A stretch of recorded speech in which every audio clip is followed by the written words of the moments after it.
राधे कृष्णा दोस्तों। आज की कहानी है भगवान का घर।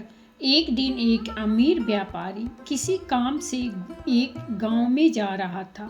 बारिश का मौसम था, झमाझम बारिश हो रही थी और रास्ते में जगह जगह गड्ढों में पानी भरा हुआ था।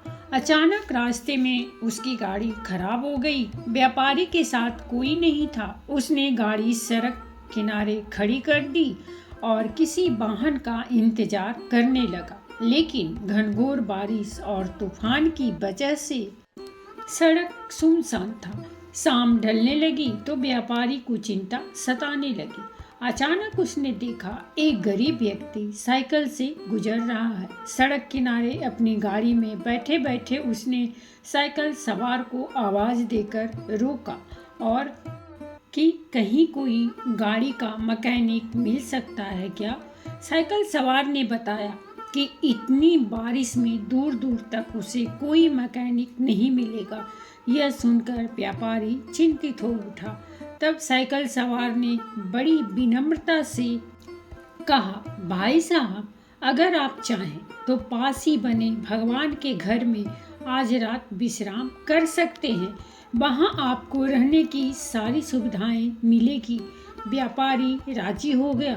उसने सोचा कि आज रात मंदिर में ठहर कर अगले दिन सुबह वो गाड़ी मरम्मत का कोई रास्ता देख लेगा। साइकिल सवार ने उसे अपनी साइकिल पर बिठाया और चल पड़ा। थोड़ी देर में दोनों एक छोटे से मकान के सामने पहुंच गए। साइकिल वाले ने दरवाज़ा खटखटाया तो एक स्त्री ने दरवाज़ा खोला। व्यापारी को संबोधित करते हुए साइकिल वाले ने कहा, यह मेरी पत्नी है। इस भगवान के घर में सिर्फ हम दोनों रहते हैं। हमारे बच्चे शहर में नौकरी करते हैं। आइए अंदर पधारिए और आराम से बैठ जाइए। थोड़ी ही देर में साइकिल वाले की पत्नी गरम गरम चाय नाश्ता ले आई। रात का खाना भी पकने लगा। व्यापारी को सब कुछ बहुत अच्छा लग रहा था, लेकिन उसे एक बात समझ नहीं आ रही थी कि साइकिल वाले ने अपने घर को भगवान का घर क्यों कहा। यह कोई मंदिर तो है नहीं। आखिर उससे रहा नहीं गया तो उसने पूछ ही लिया कि वो क्यों अपने मकान को भगवान का घर कह रहा है। लोग तो अक्सर यही कहते हैं कि मेरे घर में भगवान विराजमान है, या मेरे घर में भगवान के लिए पूजा घर बनवाया है, या मेरे घर में भगवान आए हैं। यह सुनकर साइकिल वाले व्यक्ति ने कहा, हाँ, आपने ठीक कहा। अक्सर लोग यही कहते हैं कि हमारा घर है और भगवान हमारे घर में विराजमान है, लेकिन हम ऐसा नहीं कहते, क्योंकि अगर हम अपना घर कहेंगे तो उसमें हम अपनी इच्छा अनुसार कुछ भी उल्टा पुल्टा काम कर सकते हैं।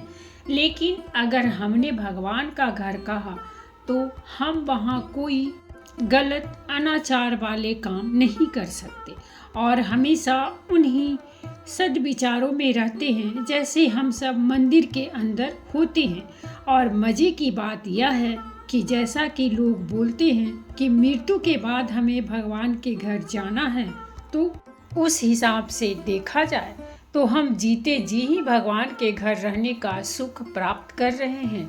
उस गरीब व्यक्ति के इतने सुंदर विचार से व्यापारी बहुत प्रेरित हुआ और उसने भी अपने घर को भगवान का घर कहने का मन बना लिया।